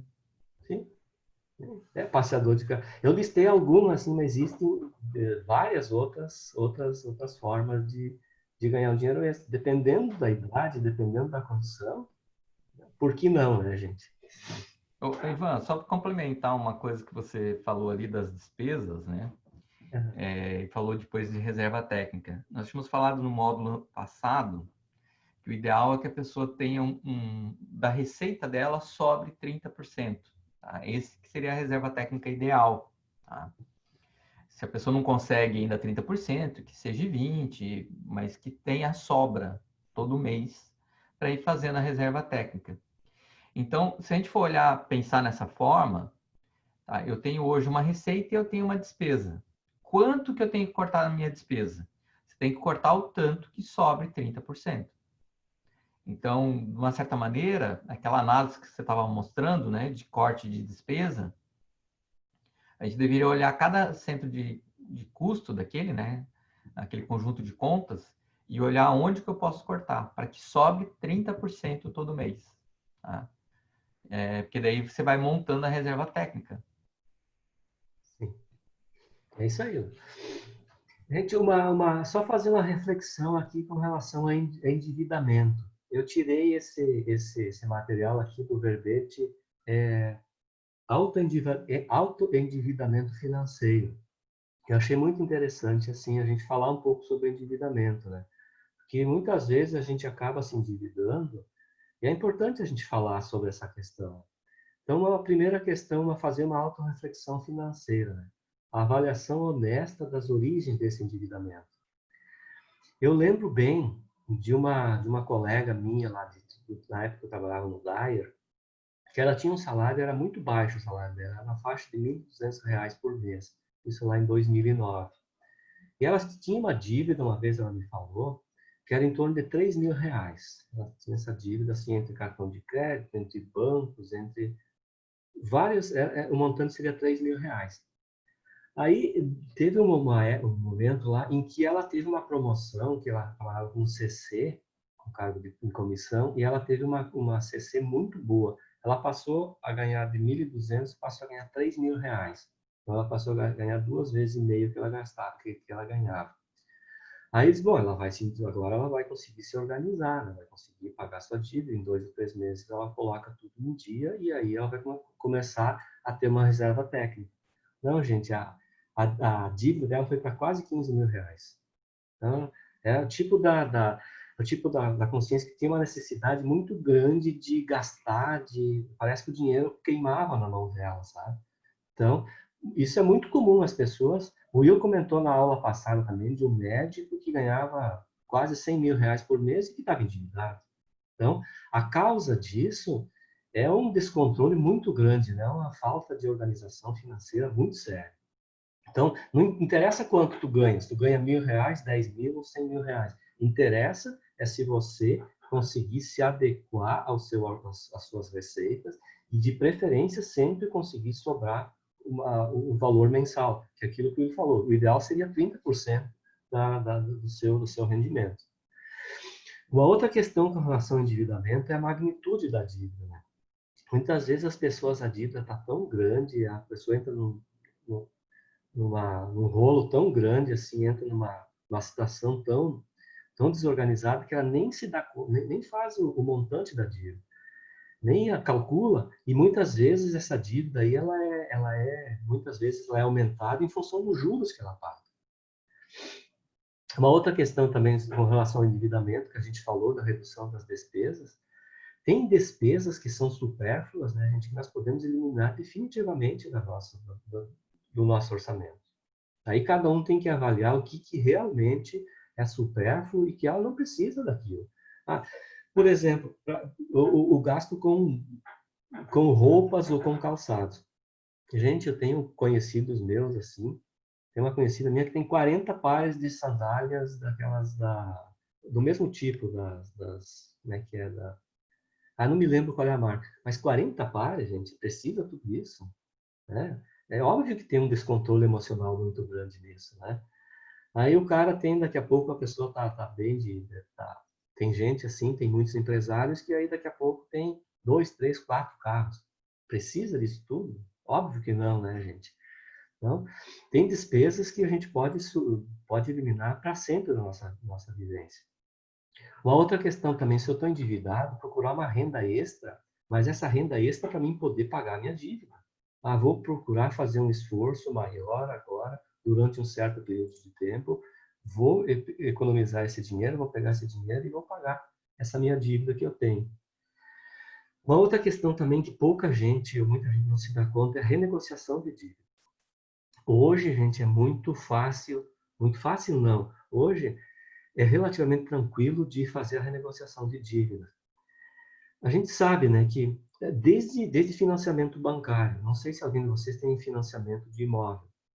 Se tiverem, gente, dê uma olhada nas taxas que vocês estão pagando. Tem um dos sócios meus lá na empresa, ele tinha um imóvel de uma companheira dele que ele comprou e estava pagando. Ele estava pagando quase 10% da taxa de juro real. O gerente do banco procurou ele e ofereceu a renegociação da dívida por menos de 7% ao ano. Então, hoje é muito comum bancos comprarem dívida de outros também. Eu tenho financiamento na Caixa, é possível eu ir lá no Bradesco, por exemplo, ou vice-versa, e tentar renegociar com eles essa minha dívida. Porque essas taxas de juros que a gente pagava de 9, 10, 12% no financiamento, hoje não é mais a realidade, hoje está bem diferente. Então é importante saber disso. Outra questão de renegociação de dívida. Se vocês tiverem dívidas com cartão de crédito ou com cheque especial, existem outras formas, até a gente pode falar depois, daí, né, Will, no atendimento individual, de outras formas de você conseguir renegociar essas dívidas, né, porque com juros muito mais baratos. E outra questão... Um exemplo, Ivan, eu durante um tempo eu precisei renegociar dívida. Teve uma fase da minha vida que foi bem complicado essa situação. Uma das coisas que eu aprendi na época é importante você renegociar para uma parcela menor. Sim. Então, às vezes, diluir um prazo maior é melhor do que você pegar num prazo curto. Por exemplo, se você você tem um carro pessoal, né? Você vai querer pegar um empréstimo, usar o carro como garantia. Toda vez que você usa um bem para pegar um empréstimo, a taxa de juros é bem menor, tá? E aí você tem que buscar onde que tem a menor taxa, mas ela é menor porque você está dando um bem como garantia, tá? Então o banco ele vai diminuir a taxa. Em vez de você pegar em 12 meses, né, 12 vezes, pegue em 48, pegue em 60, pegue em 72. Quanto mais tempo você pegar, você vai olhar a taxa, né, que é cobrada, ela sobe um pouquinho. Mas como você vai diluir no longo prazo, em vez de você pagar 1.200 por mês, você vai pagar 300. Você vai pagar um tempo muito maior. Só que, por que eu estou falando isso? Porque a pessoa não se aperta. Quem entrou em endividamento tem uma questão de cultura, né, que é uma mudança cultural que precisa ser feita. É uma recém que precisa acontecer. E se você se aperta demais, viver sob pressão, porque a pessoa que ela entrou em problema financeiro é porque ela está vivendo sob pressão o tempo todo. Tá? A gente tem que diluir a pressão. Então, se você dilui o prazo, diminui o valor das parcelas, você tira a pressão de você. O importante é sobrar 30% por mês. Tem que ter sobra. Tá? Não adianta acertar o que você recebe, você gasta. Isso é loucura. né? Isso é sinal que na hora que faltar receita, vai faltar dinheiro, a pessoa vai se endividar. É uma questão de tempo. A pessoa vai se endividar daqui a 1 ano, como ela pode se endividar daqui a 3 anos, como ela pode se endividar daqui a 6 meses. Tá? Quem está ganhando e gastando vai se endividar, mais cedo ou mais tarde. Então, a gente tem que ter sobra para fazer reserva técnica. E aí é uma das coisas importantes na hora que você vai fazer uma renegociação. Dilua o prazo o maior possível. Porque se você começa a sobrar dinheiro, você começa a economizar, economizar, economizar, chega uma hora que você vai lá e quita aquela dívida. Você elimina a dívida. Foi dessa maneira que eu fiz, tá? Porque antes eu fazia e eu sou administrador, eu sei fazer contas, sou professor, sou formado em administração e matemática, né? Matemática financeira eu adoro, uma das coisas que eu mais sei. E é uma coisa assim que você pensa, não, eu vou fazer em pouco tempo. Não, eu vou lá e renegociar em 12 vezes. Não, renegocie e faça em 60. Tá? Pegue a parcela menor. Tá? Agora, guarde dinheiro e vai lá e quita aquilo. Não é para ficar com a dívida. Porque a dívida, ela é algo... É igual financiamento de casa. Tinha um colega, até que era professor do curso, antes, o Everaldo, que ele falava, minha casa, minha dívida. Né? Porque às vezes a gente faz financiamento e aquilo é um valor pequeno, mas no longo prazo a gente fica com aquela dívida. O certo é guardar dinheiro e ir lá e quita. Você faça o financiamento em 120 meses, que são 10 anos. Mas guarde dinheiro, deu ali 3, 4 anos, vai lá e tenta quitar. A gente vai ver que não é tão difícil assim para fazer isso. Agora, se a gente fica no limite ali, estrangulado, receita e despesa, não sobrando nada, vai se endividar. Certo. Então, gente, uma outra forma também é a venda de bens, né? Às vezes, você está com dívida, é melhor você se desfazer de um determinado bem e quitar essa dívida. Olha, eu não estou sobrando nada por mês, tá? Minha dívida está aumentando. Se desfaz, seja um automóvel, seja um imóvel, seja uma joia, seja o que for, né, gente? É importante a gente se desapegar dessa situação. Gente, agora deixa eu falar um pouquinho aí, Maria, até respondendo essa tua questão, a tua pergunta. Assim, então, só retomando, né? Quando eu voltei de Foz do Iguaçu para Porto Alegre, tá, em 2010, eu tive que recomeçar do zero. Então, a empresa que eu fui trabalhar, nós tínhamos 2 clientes, era um negócio totalmente novo, assim, eu nunca tinha atuado como empresário, sempre fui funcionário, né? Sempre fui empregado. Trabalhava no órgão estatal aqui, mas não era funcionário público, trabalhava como consultor. Aí voltei para cá e aí a gente começou a empreender. Como nós éramos em 4 pessoas na empresa, 3 pessoas, aliás, que trabalhávamos, e eu era da área técnica e os outros, todos os 3 éramos técnicos.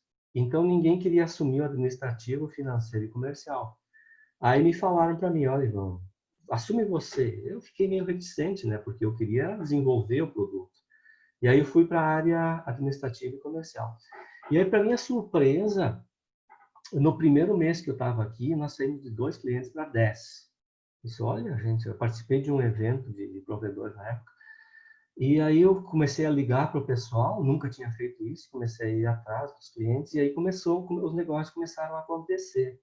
Eu disse, olha, já 10 clientes, aí já tinha uma receita um pouquinho melhor. Aí que eu decidi me mudar de Foz do Iguaçu para Porto Alegre. Peguei minha mudança e vim para cá.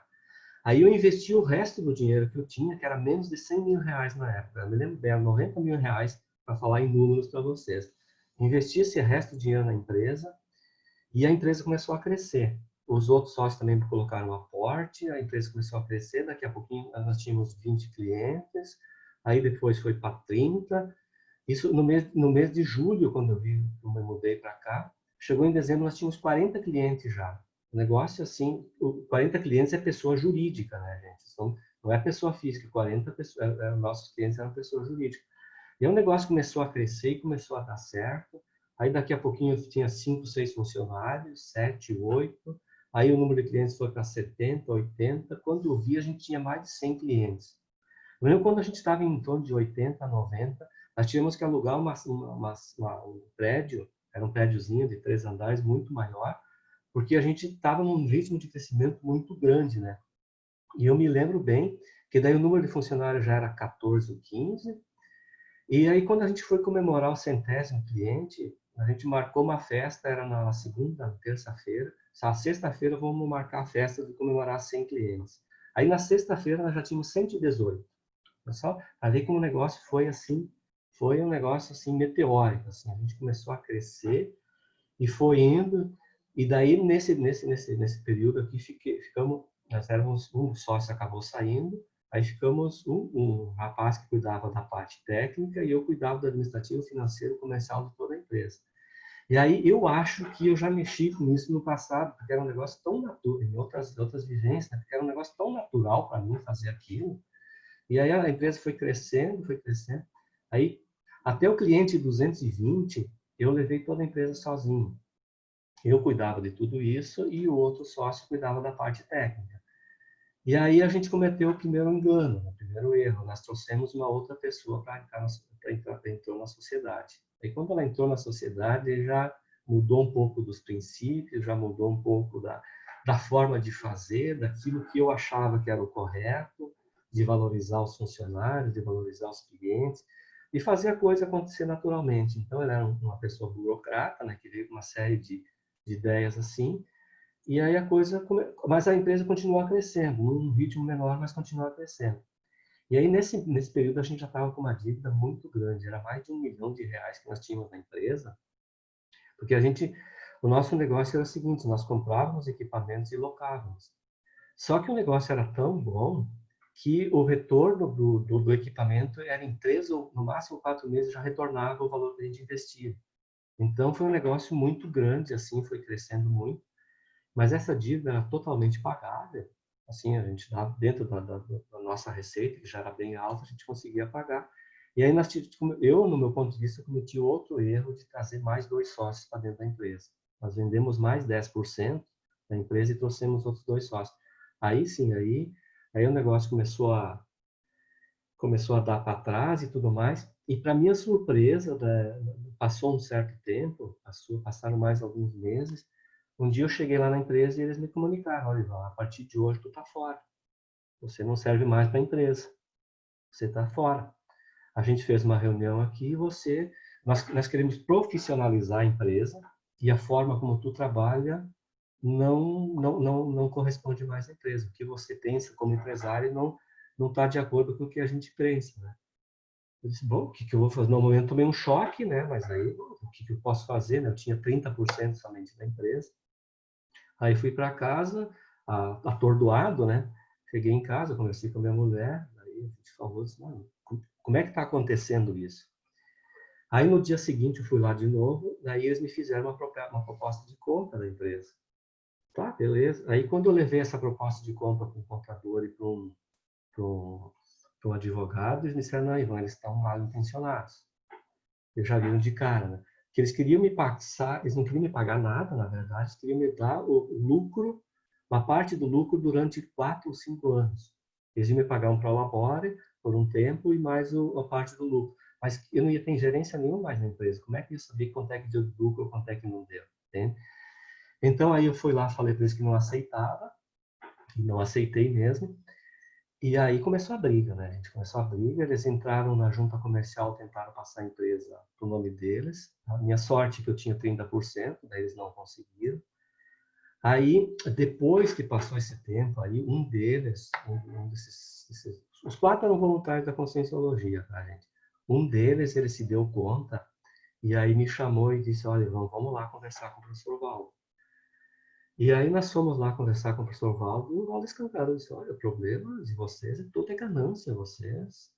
A questão de vocês maior é ganância mesmo. Daí o Valdo ainda falou para eles, cara, como é que o cara não servia para a empresa? Foi ele que construiu a empresa de vocês lá, agora não servia mais, né?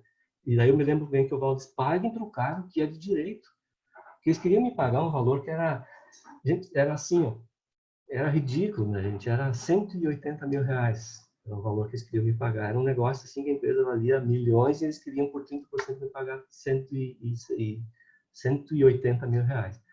Aí, claro que eu não aceitei, nós fomos na justiça, começamos a brigar, tudo. Só que quando aconteceu isso, eu cheguei em casa e fui olhar na minha conta corrente, eu tinha 14 mil reais. Então, eu tinha 14 mil reais, não tinha mais empresa, não tinha prolabore, E tinha aquela briga toda com os caras. E o que mais me deixava assim na época que me desconcentrou bastante, dizia, cara, esse pessoal, todo mundo é da Conscienciologia.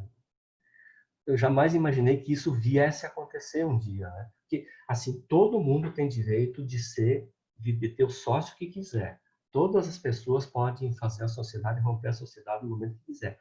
Mas pague o valor justo, né, gente? Pague o valor correto, faça o valuation da empresa, pague o valor correto da empresa, não tem problema nenhum. Mas da forma como eles queriam fazer, era o que não estava correto, né? E aí esse cara que depois ele veio me pedir desculpa, me pedir perdão, ele disse que na época eles sabiam, olha o nível da má intenção deles. Eles sabiam que eu não tinha mais dinheiro, né? Porque eu tinha investido tudo lá. E eles queriam, segundo a palavra dele, me asfixiar financeiramente para me pagar o que eles quisessem. Né? Uma coisa bem estranha assim do ponto de vista, né, consciencial. Então a gente foi um ano assim de muita briga. Aí bom, caiu no conselho de Epicons, caiu no professor Valdo, e assim, eu fiquei esse período aí, estava sem dinheiro, eu não tinha nem dinheiro para contratar um advogado, aí é que a minha família me ajudou muito, né, meus amigos. Minha família me disse, não, a gente te banca o tempo que for necessário até tu resolver isso daí. Um amigo meu me arrumou aqui um dos melhores advogados aqui de Porto Alegre nessa área societária. O cara também disse, não, tu vai me pagar só no final. E ainda a percentagem dele, que ele sempre trabalha com 20%, ele cobrou menos, cobrou 10%. Então foi isso, né? Mas quem resolveu essa questão mesmo foi o Conselho de Epicons. Olha o nível que chegou. Daí o pessoal nos convidaram, todos nós, os 5, a nos afastarmos do voluntariado. Quando a coisa começou a aumentar, né? Todos nós fomos convidados a nos afastar, nos afastamos, tá? E aí o próprio Conselho de Epicons lá recomendou que eles fizessem um acordo comigo para a gente poder voltar a voluntariar. E aí foi isso que aconteceu, né? A gente ficou um ano nessa briga. Em 2014, 2013, daí eles me procuraram e a gente acabou fazendo um acordo que, no meu ponto de vista, o acordo na época era 1/3 do valor que eu achava que valia a empresa, ou metade, um pouquinho mais. Mas eu, como já estava cansado de brigar, disse, não, com esse dinheiro aqui eu vou reconstruir minha vida. E aí foi isso que eu fiz, né? Então, hoje eu entendo que eu tive a minha parcela de responsabilidade muito grande nisso também, não vou culpar somente eles, óbvio que não. E então, até pela questão de eu não ter acompanhado melhor a empresa, não ter tido uma estrutura financeira melhor, não poder, mesmo que eu estava fazendo tudo de forma empírica, eu precisava desse conhecimento de matemática financeira, eu precisava do conhecimento, e isso eu acabei não fazendo, né? De procurar trazer para a empresa também pessoas administradores que soubessem melhor como administrar essa empresa, sabe? Então eu tinha mais aquela questão do empreendedor, de vamos abrir alas, mas aí faltou essas outras questões todas. Então foi isso que aconteceu, Ivan, né? Oi? posso fazer uma contribuição aí? Uma das coisas que eu acho que é importante entender, né, quando é sociedade, né, vamos pensar num processo de relacionamento que eu acho que fica algo mais compreensível para todos, né?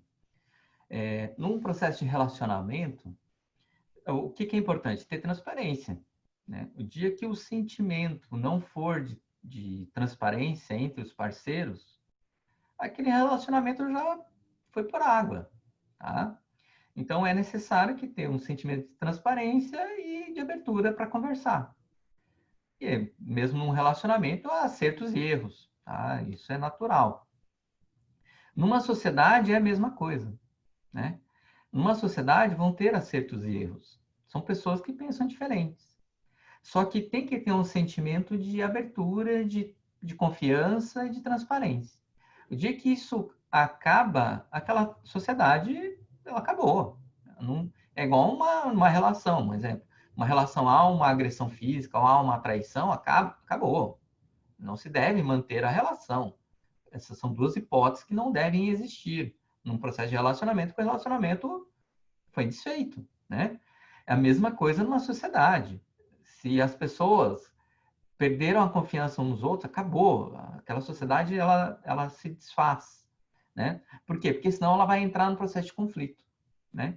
Aí envolve as pessoas serem corretas umas com as outras, né? É igual no processo de relacionamento, né? Tem gente que às vezes se separa, mas fica aquela briga, às vezes é uma briga que se arrasta, tá? É uma situação conflituosa. A mesma coisa a sociedade, né? Então não dá para deixar isso chegar nesse ponto, né? Eu lembro bem da situação, eu não me lembro, porque na época eu não me lembro se era eu o coordenador do Conselho de Epicons, tá? Foi Não era o 2013, Firmato na época, Will. Era o é o Firmato. Firmato. Ele foi logo depois, tá? Eu fui antes dele como coordenador do conselho. Mas eu lembro bem das discussões, né? Na hora a gente falou, faça todo mundo na Consciologia. E tinha gente que era coordenador grande dentro das ICs. Tiramos todo mundo. Não, gente, isso daqui não tem nada a ver. Vocês têm que resolver a vida de vocês primeiro. E é lógico que foi dado um suporte para tentar resolver a vida pessoal, né? Porque também são pessoas que a gente tem um nível de relacionamento, a gente tinha uma responsabilidade também com a situação com as pessoas, por mais que não tinha nada a ver com as ICs. Foi uma questão pessoal deles. Tá? Mas foi necessário proteger as ICs e dar uma assistência para as pessoas. E às vezes no voluntariado isso pode acontecer, né? Toda a coletividade, isso são situações que podem ocorrer. São muitas pessoas envolvidas. O importante é fazer o quê? Tirar a pressão de cima e ver o como assistir, tá? É igual entrou numa crise financeira. Tem que tirar a pressão de cima. É aquilo que eu estava falando de renegociar, né? E às vezes jogar para um prazo maior. Pessoa que está com problema financeiro, tire a pressão de cima. Isso é fundamental, porque senão a pessoa ela vai piorar o problema, vai piorar a situação da pessoa. A gente tem que tirar o problema, né? Então, aí cada um tem que olhar o seu caso. Tá? E quando a gente está numa coletividade, ontem mesmo a gente estava numa reunião, eu e o Ivan, tem um colega nosso ali que a gente tem que tirar a pressão de cima dele. Não adianta. E olha que tem com dinheiro, mas pegou o negócio de dinheiro, tem que tirar a pressão de cima. A mesma coisa, pessoas em processo de relacionamento, pegou a pressão, tem que tirar a pressão de cima do relacionamento. Senão as pessoas vão estourar. É aquela história da porca, né? Que você vai apertando, chega uma hora que espana. E aí é pior o estrago. Tá? Então, isso é importante entender. Tá? O Ivan, na verdade, ele foi muito correto. Né? Eu acho correto até depois na condução. Né? Ele não ficou... Porque se fica com a mágoa, gente, aquilo ali demora muito para sarar. E às vezes não é uma vida, não. Às vezes são várias vidas. Tá? É importante não ficar remoendo. É lógico que demora tempo para ir limpando, né? No caso ali, demora. Qualquer situação de crise, tá? Mas quando pega financeiro e coisas emocionais, família, tudo é muito, muito sério. Tá? É onde que mexe demais com qualquer um de nós. Né? E aí é importante saber lidar com isso. Will, só para fazer um fechamento disso, né, gente, eu coloquei isso, claro, que mesmo falando ainda volta aquela energia e tudo mais, né? Mas assim, o que que eu fiz para superar tudo isso? Eu me lembro que em 2013, o professor Walter me disse, ó, cara, ele me disse assim depois, né? Ele disse, ó, continua a tua vida, toca a tua vida adiante, procura voluntariar em outra IC, e vai... Aí que eu cheguei, fui voluntariar na Apex. Possivelmente o Will nem se lembre, mas lá em 2013 eu fiz um CAPEX contigo, Will, e com a Milena, não sei se tu lembra. E aí vocês me falaram umas coisas assim, porque na época eu só jogava a culpa nos outros, né? Porque a culpa dos outros. Porque... Aí eu trouxe para mim, disse, cara, o que eu tenho que aprender com isso, né? Aí que eu vi que a culpa era minha, a culpa não, a responsabilidade era minha também. E aí eu disse, não, eu vou transformar, me lembro que tu me falou, tu disse, olha, tu vai cair nesses mata-burro todas as vezes quando forem necessários. E aí aquilo me impactou, eu disse, não. Mas aí, em contrapartida, vocês me falaram também, aproveita todos esses trafores que tu já teve e reconstrói tua vida. E foi isso que eu fiz. Eu disse, não, se eu já uma vez eu juntei dinheiro, perdi. Construí uma empresa, deu certo. Vou começar tudo de novo, vou construir outra empresa. E foi o que eu fiz. Foi o que eu fiz realmente. Então, no início foi complicado, foi difícil lá. Mas aí eu montei uma nova empresa em 2013. Aí teve uns empresários que me ajudaram, né? A gente montou a empresa em 2014, quando o negócio começou a andar sozinho. Eles me disseram, olha, Ivan, a partir de agora a gente vai vender a nossa parte e você vai tocar esse negócio sozinho. E foi o que eu fiz. Daí eu peguei de sócio, eu convidei de sócio o coordenador técnico da equipe lá. Então, nós somos em 2 sócios. Hoje eu sou sócio majoritário da empresa. E aí nós começamos a trabalhar. Gente, essas empresas deram muito certo de novo. De novo mesmo, deu muito certo. A empresa começou a crescer. Mas aí todos os erros que eu fiz lá nas outras, eu procurei não cometer mais erro, né? Então, se for erro, agora vamos fazer erro original. Ivan, você deixou de ser mulher de malandro, né? É. Porque a mulher do malandro é aquela mulher que se mete em rolo porque ela gosta, tá? A mesma coisa, você era o cara que se metia no rolo por algum motivo, tinha algum ganho. Na hora que você Exato. entendeu e aprendeu isso, você deixou de ser mulher de malandro. É verdade. Então, hoje eu tenho essa empresa. Em 2018, eu montei uma outra empresa também. Daí eu trouxe mais 2 sócios de fora. E, então, eu estou muito bem mesmo, sabe, gente? Assim, a gente está numa situação financeira hoje. Hoje, só para vocês terem uma noção, a minha reserva técnica hoje, passados esses anos todos, hoje, o que eu tenho acumulado de bens e de aplicações, hoje me permitiria eu ficar 10 anos sem trabalhar. Então, isso garante as minhas receitas, minhas despesas por 10 anos. E no ritmo que as empresas estão, se eu vendesse essa segunda que eu montei, ela já me daria autonomia financeira. Já me daria mesmo, não precisaria mais trabalhar. Já é uma empresa que deu muito certo. Na área de tecnologia, se você acerta o passo assim, tem muita oportunidade. Então, isso já me permitiria que eu tivesse autossuficiência. E se eu continuar, mesmo sem vender as empresas, assim, num prazo de 3 anos, no ritmo que a gente está, eu também tenho autossuficiência financeira. Então, a coisa está tudo certa, deixa as coisas acontecerem, tirou a pressão. Mas, assim, uma coisa muito importante, né, gente? Desde 2014, eu nunca mais deixei de ter a minha reserva técnica. Tudo que foi investimento, tudo que foi situação, aquilo lá estava lá guardado. Qualquer crise que desse, eu pegaria aquele dinheiro que estava lá. Tá, gente? Eu estou falando tudo isso para contextualizar aí. Vamos continuar aqui a nossa aula, então. Tá? Então, assim, alguns, vocês podem ver que muito disso que eu estou falando aqui tem relação com esses meus traumas, com esses meus acertos, com esses meus erros aí. Então, é isso que eu estou procurando passar nessa aula para vocês. Alguns princípios relacionados às crises financeiras pessoais, né? O princípio superador do retorno ao equilíbrio pós-crise em patamar superior ao original.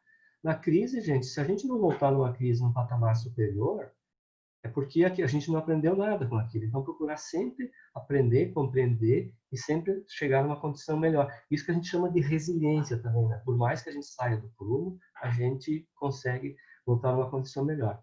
O princípio, ao repetir aqui também, isso também passa. Isso eu repetia muito para mim, isso também passa, isso vai passar. Então, é importante a gente, no momento de crise, a gente ter isso em mente, né? Um outro princípio também, quanto maior o tempo em desvio, maior o esforço de retorno à pista. Esse princípio é muito interessante, porque eu vi muitos colegas nossos aqui da própria Conscienciologia que tiveram alguma crise, seja crise financeira, ou uma crise pessoal, uma crise emocional, e acabaram se afastando e não voltaram mais. Tem gente que não voltou mais para o rumo. A gente sabe, né, que nós enquanto intermissivistas, a gente tem uma programação existencial para executar aqui, para cumprir, então, para fazer, né? Então, quanto mais a gente ficar fora dessa linha mestre nossa, mais vai demorar para a gente poder voltar ao prumo, como a gente fala, né? Então, vamos procurar aprender com os erros e vamos seguir em frente. O princípio de se cair 7 vezes, levantar 8, também eu achei muito interessante esse princípio quando eu fui ver ele. É óbvio que não precisa cair 7 vezes, né, gente? Caindo umas 2, 3 assim, já é suficiente, né? Então, é importante que aquilo que eu falo, se acontecerem erros, que sejam novos, né? Vamos procurar cometer erros originais. E eu coloquei esse princípio porque me lembro, talvez alguém de vocês tenha passado por isso. Eu era fumante, então quando eu era adolescente, até os 30 anos, eu fui fumante. Então eu me lembro que eu parei de fumar uma vez por 6 meses, aí depois eu voltei a fumar, daí eu fiquei um mês sem fumar, voltei, fiquei mês e meio. Então foi na 4ª tentativa que eu realmente parei de fumar, né? Que é um negócio, assim, um vício que só atrapalha. Então me lembrei desse caso aqui, me lembrei das minhas perdas também. O importante é seguir em frente, né, gente? Por mais que a gente tenha as crises, por mais que a gente caia, vamos seguir em frente, porque se aconteceu comigo, eu consegui dar a volta, consegui estar numa situação muito melhor hoje. Então, é porque eu aprendi tudo isso. E assim, eu sou muito grato à Apex também, porque assim, eu me lembro quando eu fiz o curso lá da identificação das diretrizes da ProEx, foi um curso muito importante, assim, que clareou as coisas para mim. O Inteligência Financeira também foi outro curso, e o convívio com o pessoal da Apex, o convívio com os colegas aí, fez eu dar importância realmente para a organização, a autogestão da vida também, sabe? Então, porque não adianta você ganhar dinheiro e gastar tudo também, né, gente? Então, aí é uma questão séria. As consequências, né? Só para a gente já indo mais finalmente aqui, né, gente? Assim, as consequências das crises financeiras, né? O que a gente estava comentando, a gente pode se vitimizar, achar que nós somos sempre as vítimas, a gente pode ficar se lamentando o resto da vida, vou me lamentar, a culpa é dos outros, eu vou ficar... Tem gente que vai para uma questão muito mais séria, não foi o meu caso, né? Mas tem gente que vai para a dependência de álcool, até de drogas ilícitas. A gente vê, tem gente, às vezes, empresários aí que entram em crise e aí fazem consumo de álcool como se fosse uma fuga, né? E aí cada vez piora mais, ao invés de tentar dar a volta por cima e tentar de novo. A baixa autoestima, né? Julgar se a gente se julgar inferior aos outros, eu me julgar por que eu fiz, né? O monoideísmo também, isso daí eu fiquei alguns meses ruminando esse problema, isso foi muito ruim mesmo, até eu conseguir dar a volta e voltar para o prumo. Ou então, né, Maile, respondendo também, a gente pode aproveitar qualquer crise nossa e encarar isso como uma oportunidade evolutiva. Eu me lembro bem que o Losch sempre fala isso, né? Cara, transforme o seu problema numa oportunidade evolutiva. Se você passou por esse problema, não fique se lamentando. Aproveita isso e quem sabe você passe para outras pessoas os problemas que você passou. Não, talvez muitas pessoas não vão cometer o mesmo erro em função da experiência que você teve, né? Da experiência negativa que a gente teve. Uma outra questão também, ó, como oportunidade evolutiva, eu me lembro que eu fiz a reconciliação com meus familiares, eu vi que não era somente eu que ajudava eles, eu percebi a questão da interassistência, que eles estão aí para me ajudar também, que eu aprendi muito com eles, eu aprendo, então mudou a minha forma de lidar com eles. Teve muitos amigos da Apex, assim, que me ajudaram muito, assim, teve gente, assim, que se ofereceu até para me emprestar dinheiro, né, na época, sabe?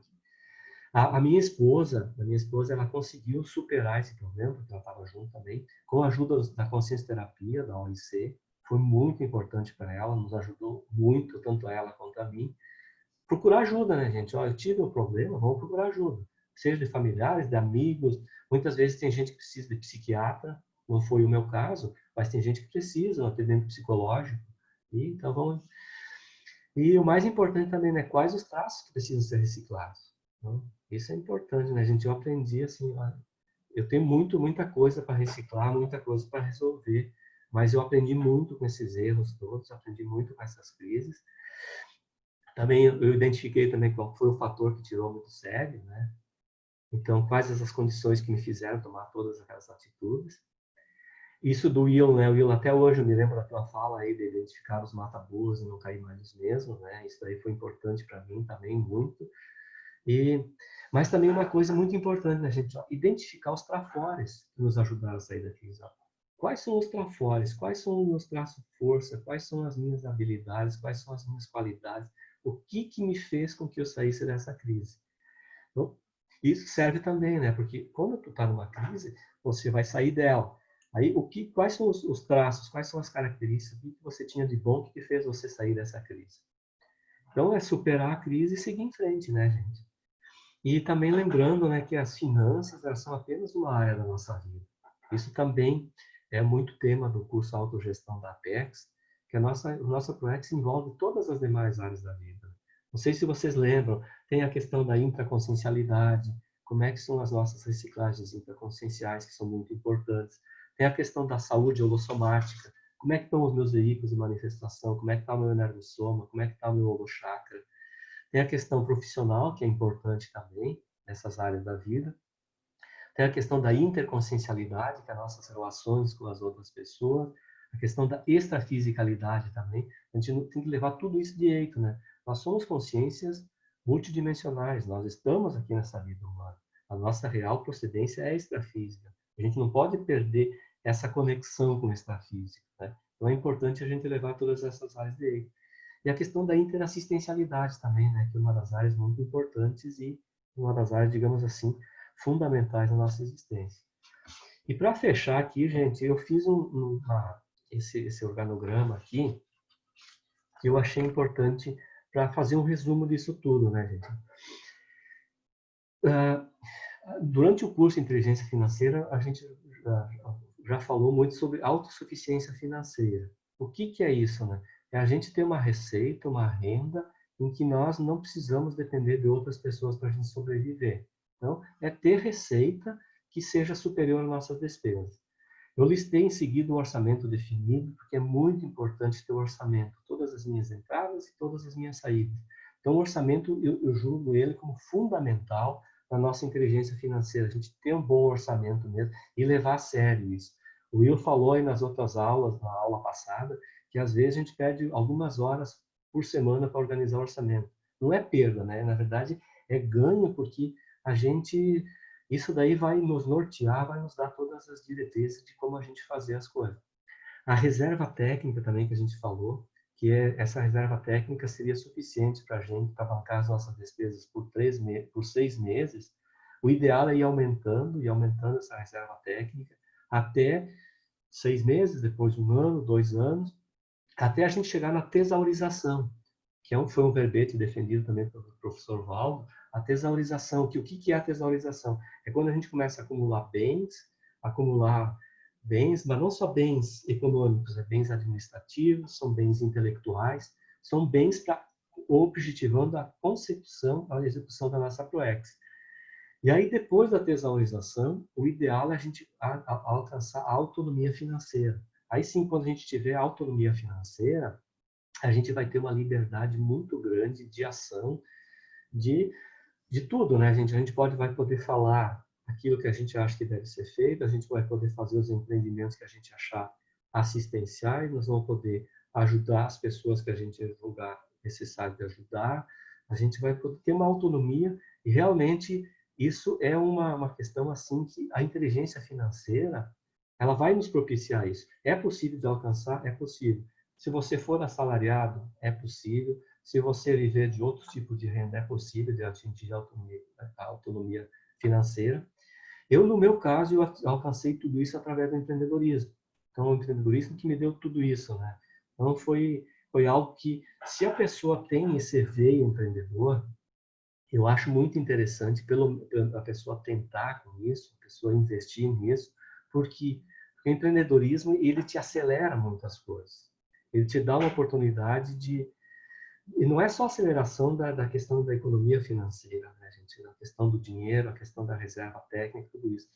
A gente precisa ter muita criatividade, ter muita perseverança, ter muito arrojo. São vários atributos que a gente desenvolve através do empreendedorismo também. Então, dependendo de cada um, essa é um bom viés.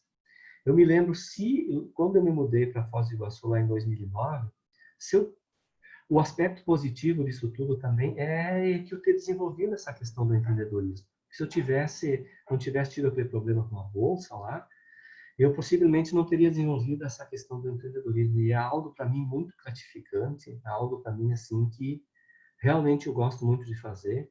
Hoje as minhas empresas não são empresas grandes, são empresas pequenas, mas a gente tem as coisas estão tudo acertadinho lá, estão tudo correto lá e a gente está procurando evoluir cada vez mais. Uma outra questão também com relação à autonomia financeira, eu já pensei nisso, em vender uma das empresas, né, e conseguir a autonomia financeira. Mas eu tenho um outro sentimento também, em que eu quero ajudar muito, depois que eu conseguir a autonomia, ajudar muito as pessoas que estiveram comigo nessa caminhada. Então, tem vários funcionários lá, vários colaboradores que estão comigo desde o início lá da empresa, e eu quero ajudar esse pessoal aí de alguma forma, assim, economicamente, para que eles encaminhem a autonomia financeira deles também. Então, eu acho que é um sentimento de gratidão que eu tenho com eles. E então é isso, né, gente? Se tiverem alguma dúvida aí, alguma questão, deixa eu ver que horário que já são aqui. Passamos um pouquinho do nosso horário, mas a gente tem um tempo ainda aqui para vocês tirarem dúvidas, se quiserem colocar mais alguma situação, né, gente?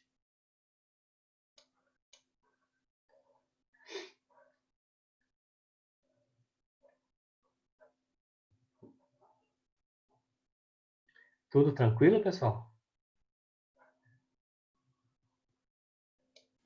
Dá para sair das crises financeiras, né, gente? Pois é, acho que o silêncio, não sei, as Depois, outras... tá? Oi?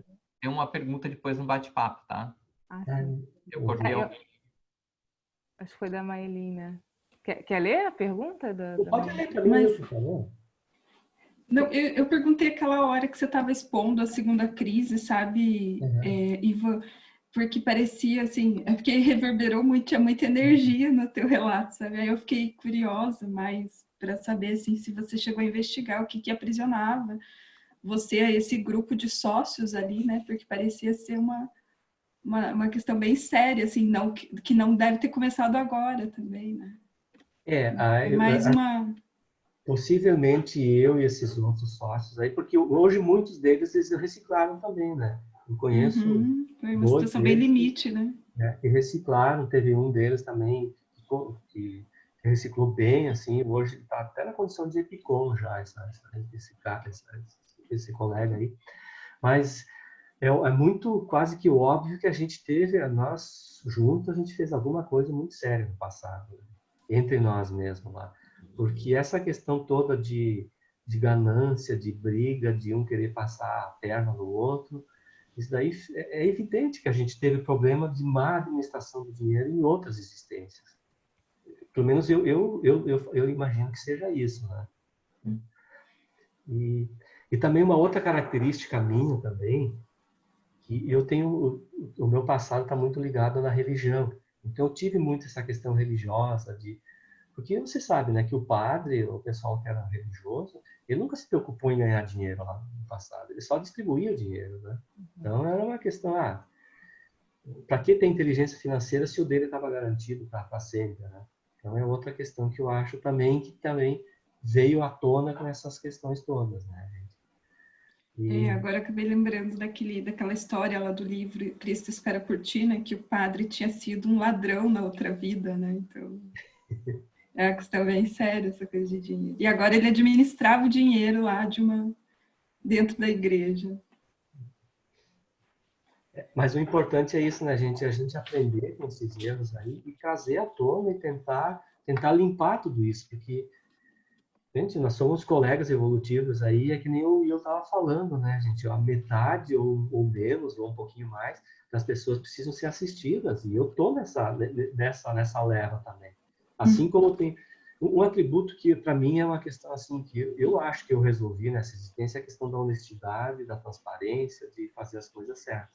Para mim, eu admito passar a perna, digamos assim, em alguém, ou tentar tirar proveito de qualquer que seja a situação. Isso para mim está resolvido. Agora, para outras pessoas pode ser que não esteja. Em contrapartida, quantas coisas que eles têm resolvido, para eles estar tranquilo, para mim ainda não. Entende? Então a gente está nessa aí, todo mundo tá em grupo, está crescendo, está aprendendo uns com os outros, uns com os erros dos outros. E o importante são essas reciclagens mesmo. O importante é a gente compreender isso e procurar não errar mais, né? Procurar reciclar esses traços que a gente tem. Eu queria perguntar mais uma coisa, se for possível. Claro. Será que toda a ProEx, assim, todo indivíduo, ele tem assim, todo mundo para fazer essa caminhada, né, ter autonomia financeira, precisa passar pela situação de empreendedorismo? Será que... Não, Maili, isso é uma resposta que não. Nem todo mundo precisa disso. Tem gente, depende das estratégias de cada um e depende do que a pessoa vai aprender com aquilo. No meu caso, o empreendedorismo para mim foi muito importante porque eu desenvolvi uma série de traços ou recuperei uma série de traços aí que estão me ajudando muito. Mas tem pessoas que o empreendedorismo não é estratégico para ela, entendeu? Ela pode ter autonomia financeira de várias outras maneiras, Isso que nós colocamos na aula passada também. A pessoa que é assalariada, por exemplo, se ela economizar 30% do seu salário, num determinado tempo ela vai conseguir autonomia financeira, entende? Tem funcionários públicos que são ótimos funcionários públicos que têm uma renda uma receita e que permite com que eles tenham essa segurança financeira. Então, tem gente que se aposenta com um salário muito alto, que na verdade o pé de meia dele já está construído. Não o pé de meia, mas a rentabilidade dele já está construída. Ele não vai precisar mais se preocupar com dinheiro, basicamente, né? Mas um erro que eu tinha no passado é que eu achava que eu primeiro tinha que resolver a questão financeira para depois tentar resolver as outras questões. Não, isso é um erro que muita gente cometia, hoje já é bem menos. Não, é tudo direito, são todas as áreas da vida que a gente tem que levar direito. Né? Claro que quanto mais cedo a gente conseguir autonomia financeira, melhor, óbvio, né? Mas isso não quer dizer que a pessoa vai deixar de trabalhar, ou vai fazer outras tarefas que são muito mais importantes, são mais relevantes e tudo mais. Entende? Mas o só empreendedorismo não, todas várias outras áreas, as outras áreas.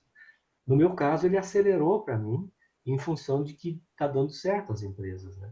Mas não é garantia que todo mundo vai conseguir através Que dele. eu fiquei pensando assim que em qualquer área você pode empreender, né?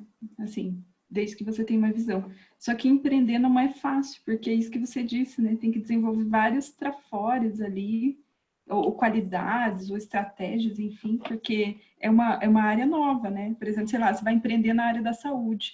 Você tem que estudar administração, você tem que entender de finanças, pelo menos o básico, né? E isso exige bastante tempo também de formação. Aí por isso que eu fiquei com essa dúvida. Uma coisa que, até complementando, né, uma coisa que a gente trabalha aí nas universidades, eu, pelo menos, eu trabalho com gestão universitária, a gente implanta nas instituições, trabalhar com a disciplina de empreendedorismo em todos os cursos. Eu falo que isso até para um pedagogo é importante, empreendedorismo. Desenvolver uma cultura já, É né? uma cultura empreendedora, é a cultura de trabalhar com novos projetos. Por exemplo, dentro da própria voluntariado, a gente precisa disso. Às vezes as pessoas são dependentes de uma situação que já está posta. O empreendedor é aquele que vai bolar situações novas e criar projeto, né? Agora, isso é uma cultura, não quer dizer que você não possa fazer isso dentro de um trabalho. Tá? É isso que diferencia um profissional bom dentro de uma empresa. Tá? Um exemplo, no teu caso, você é professora. Um bom profissional da docência é aquele que está bolando situações novas, soluções novas. Isso é empreendedorismo. Uma coisa é você ser empreendedor como um negócio, né? Ter uma nova pessoa jurídica. Para algumas pessoas esse é um caminho, para outras não, né? Agora, a cultura de empreendedor, essa cultura ela é importante para todo mundo. O brasileiro ele é pouco empreendedor. E ele é empreendedor errado, ele é muito ruim de planejamento. O maior problema do Brasil é falta da cultura, da habilidade de planejar. A habilidade de planejar é... Um exemplo, a gente vai fazer uma mudança, até um item que eu ia complementar ali de toda a exposição do Ivan, né? A pessoa que vai fazer uma mudança, guarde dinheiro antes. Não faça mudança sem reserva. Isso não se faz.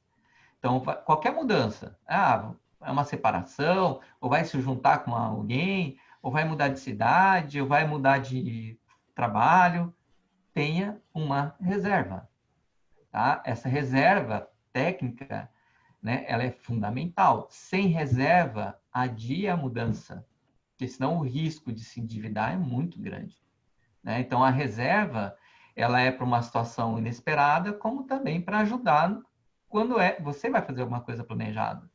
Mas isso é fundamental, é planejamento. O grande problema do brasileiro é falta de planejamento. Tá? É isso então, pessoal. Se tiver mais alguma questão, pode colocar, senão vamos... Posso falar aí? Fala aí, Humberto. Eu fiquei muito impactado com a sua história, professor Ivan, porque eu já estudei a Bolsa há mais de 5 anos que eu vim estudando, só que eu estava tão traumatizado que eu não conseguia fazer aplicações, eu fazia só demo. Estudei várias áreas, focado no day trade também, e aí eu cheguei a aventar a possibilidade de um aporte financeiro, né? Na época, meu pai queria investir e tal, e aí eu ia usar esse dinheiro, mas ele acabou, que ele é muito conservador, ele queria, já tinha feito pesquisa, né, com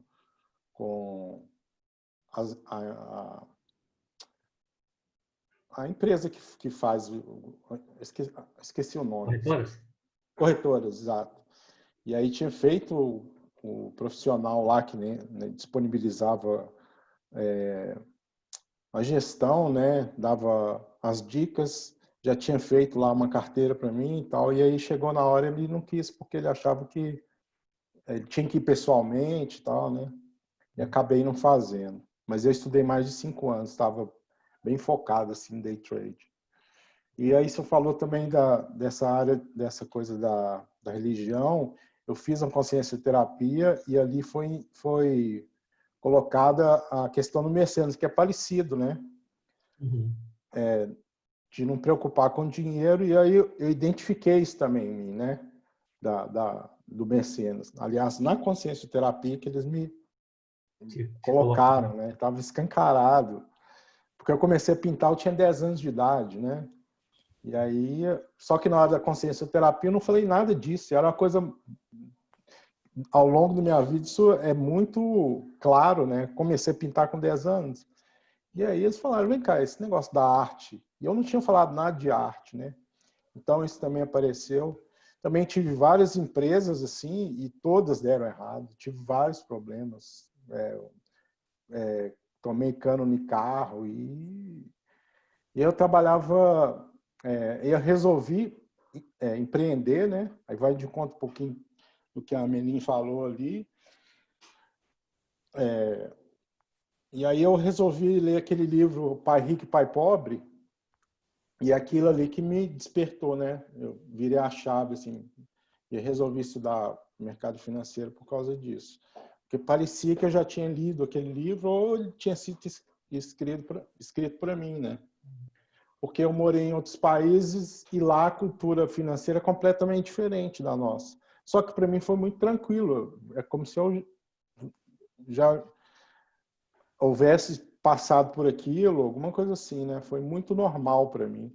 E eu já tinha aquela cultura e não sabia, né? E aí quando eu li o livro que eu falei, pô, isso aí é para mim. Gente, por isso da importância, né? Que eu não me lembro se foi o Will ou o Caio que falou. Esse curso aqui a gente não, a intenção não é ensinar vocês a mexer com essas aplicações e tudo mais, mas é importante despertar o interesse de vocês em aprender a inteligência financeira, porque ela é fundamental na nossa programação existencial, né? O dinheiro é energia e o dinheiro ele é fundamental. Então, a gente aprende, existem muitos cursos aí na área de inteligência, na área financeira, né? E a gente pode aprender. Claro que tem alguns cursos que são, principalmente no caso da Bolsa de Valores, as corretoras, o objetivo deles é que você faça o maior número de operações possível no dia, porque eles ganham comissão com isso, né? Então, esse que é o gargalo deles lá. Mas é importante entender essa situação, essa questão financeira, que, gente, hoje eu estou muito mais tranquilo mesmo, sabe, assim, estou muito mais tranquilo com as minhas coisas do que eu estava algum tempo atrás. E isso que me permitiu ir, porque eu sempre ganhei dinheiro. Lá na época que eu trabalhava no DAIA, eu tinha um salário altíssimo lá, gente. O meu salário era muito alto mesmo. Eu ganhava na faixa de 28 a 30 salários mínimos. Eu fiquei ganhando isso por 20 anos. Então, era para mim ter se eu tivesse economizado 30% daqueles valores, né? Só ali eu teria conseguido independência financeira, entende? Então, mas eu não conhecia nada disso, eu ganhava e ia gastando, né? Ganhava e ia gastando. Uma coisa que eu acho que dá até uma lição, né, que dessa tua história toda, dá para a gente observar, que o que é mais sério para quem quer ganhar dinheiro? Arregaçar as mangas e trabalhar. O maior investimento de todos é no próprio trabalho da pessoa, é no esforço pessoal, tá? Isso é um fato. É lógico que daí esse esforço, quando é um negócio, eu na condição de administrador, isso é uma coisa que é fácil da gente entender quando já tem uma cultura trabalhada dentro da administração. Não existe melhor investimento que a empresa. Não existe, tá? É lógico que a empresa com esforço pessoal, tá? Um empreendedor é aquele que vai trabalhar 12 horas por dia. esse vai dar certo, tá? Às vezes as pessoas querem ganhar dinheiro fácil. Um exemplo, bolsa de valores. Eu faço aplicação, entendo de bolsa de valores. Não tem nenhuma pessoa que não perdeu dinheiro agora por conta da pandemia. Todos perderam dinheiro. Quem tinha dinheiro na bolsa perdeu dinheiro. Tá? Então, o ganhar dinheiro fácil é uma ilusão. Tá? Então, o trabalho é fundamental. Então, a pessoa quer ganhar dinheiro, é lógico que ela tem o trabalho dela e ela vai investindo em alguns projetos que vão fazendo, vai ganhando dinheiro pelo esforço. E é interessante pensar numa forma de ganhar em vários formatos de receita, não ficar numa só. Mas são soluções que dependem da formação, depende da vida da pessoa, onde que ela está, né, o local que ela está. Então, tem vários contextos que a gente tem que observar. Às vezes vale a pena eu trabalhar como funcionário público e ter alguma renda complementar. Eu conheci muitos professores, que eu sou da docência, que às vezes a pessoa trabalhava como professor do Estado e fazia doce. E vendia doce, ou vendia roupa. Ou seja, ganha receita de várias maneiras, mas tudo é esforço pessoal. Tá? A pessoa querer ganhar fácil vai perder dinheiro e não vai crescer, né, consciencialmente, porque é um esforço pessoal. Então, do ponto de vista consciencial, a gente tem que aprender a lidar com isso. E aprender, tá, quais são os meus trafores, como que eu posso lidar usando meus trafores também para lidar com esse contexto da vida humana, para poder ter o ganho aí consciencial e também ter o ganho financeiro, porque isso, na verdade, é saber usar a vida humana. Por isso que a gente estuda isso dentro da proexologia. O lidar com dinheiro é saber lidar com a vida humana. A vida humana precisa de dinheiro, como precisa de profissão, como precisa de relacionamento. Isso é saber lidar com a vida humana. A gente tem que saber lidar com ela. Né? E aí dá o destino, a utilização perante a Proex. Né? Pois é, eu só queria agradecer a aula de hoje, que realmente foi bem esclarecedora. Né? Foi assim. E dizer imediatamente que eu preciso de um atendimento. Né? Então, vocês foram, cada um foi falando, trazendo alguns elementos, inclusive da minha história, da minha vida com dinheiro, e eu fiquei, nossa, mas eu preciso organizar tudo isso e falar com alguém para me ajudar aí, enfim, a ter um norte de alguma forma. Então, é isso, assim, queria agradecer. Isso aí, foi realmente bem, bem relevante. Então, depois vamos passar a mensagem ali para vocês, tá? Eu vou mandar via WhatsApp ali, que é mais fácil. A gente vai agendar, possivelmente sábado que vem, a gente deve conseguir fazer uns 2 ou 3 atendimentos à tarde. E daí no outro sábado a gente consegue também manhã e tarde, mas aí a gente vai se organizar, a gente já vai avisar isso para vocês, tá? Boa. Então tá, gente. Obrigado aí. A gente passou um pouco da hora aí. E semana que vem a gente Até semana que vem. Até semana que vem. Obrigada, viu? Foi muito bom, Ivan. Obrigado. Valeu. Muito bom mesmo. Tchau, gente. Obrigado, Ivan. Tchau. Obrigado.